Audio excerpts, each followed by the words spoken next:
বলছেন তাদের জন্য কলা বেচা বন্ধ করেছি, কেউ বন্ধ করতে চান পুরো দোকান, কেউ আবার বলছেন তাদের জন্য বেড়েছে যানজট ও অ্যাক্সিডেন্ট। তাদের অত্যাচারে যেন অতিষ্ঠ শহরবাসী। কিন্তু তারা কারা? মাগুরার ব্যস্ততম সড়ক আর গুরুত্বপূর্ণ মোড়গুলোতে দিনের বেশিরভাগ সময় অবাধে ঘুরে বেড়াচ্ছে শতাধিক গরু। জেলা প্রশাসকের কার্যালয়ের মূল ফটকের সামনে থেকে শুরু করে বাজার সহ বিভিন্ন এলাকায় রয়েছে তাদের অবাধ বিচরণ। এতে একদিকে বাড়ছে যানজট, অন্যদিকে ঘটছে ছোট বড় দুর্ঘটনা।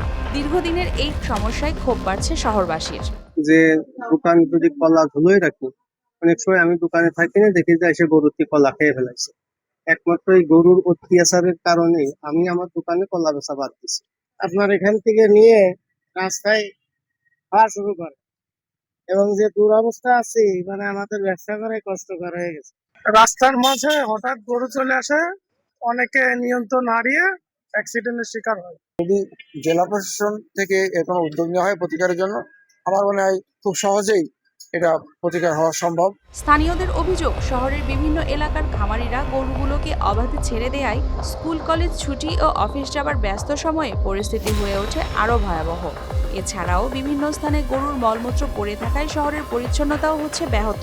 ফলে পরিবেশ দূষণ ও জনস্বাস্থ্য ঝুঁকির আশঙ্কা করছেন সচেতন নাগরিকরা। এ বিষয়টি সকলের নজরে আসায় পৌরসভা ও জেলা প্রশাসন সমন্বিতভাবে কার্যকর ব্যবস্থা নেবে বলে আশ্বাস দিয়েছেন এই কর্মকর্তা। সেগুলো আমাদের নজরে আসছে এবং আপনারাও জানিয়েছেন। আমরা ইতিমধ্যে পৌরসভা এবং আমাদের জেলা প্রশাসনের পক্ষ থেকে আমরা একটা কার্যকর ব্যবস্থা নিব। বিশেষ করে এখানে আমাদের খোয়ার সিস্টেম আছে, অন্যান্য যে সকল বিষয়গুলো আছে, আমরা একটা অ্যাওয়ারনেস বিল্ডিং ক্যাম্পেইন করে আমরা ব্যবস্থা নেব। শহরকে যানজটমুক্ত, পরিচ্ছন্ন ও নিরাপদ রাখতে অবাধে বিচরণকারী গরু নিয়ন্ত্রণে দ্রুত পদক্ষেপ চায় মাগুরাবাসী। এখন কর্তৃপক্ষের আশ্বাস কতটা বাস্তবায়ন হয় সেটিই দেখার অপেক্ষা। News desk, RTV।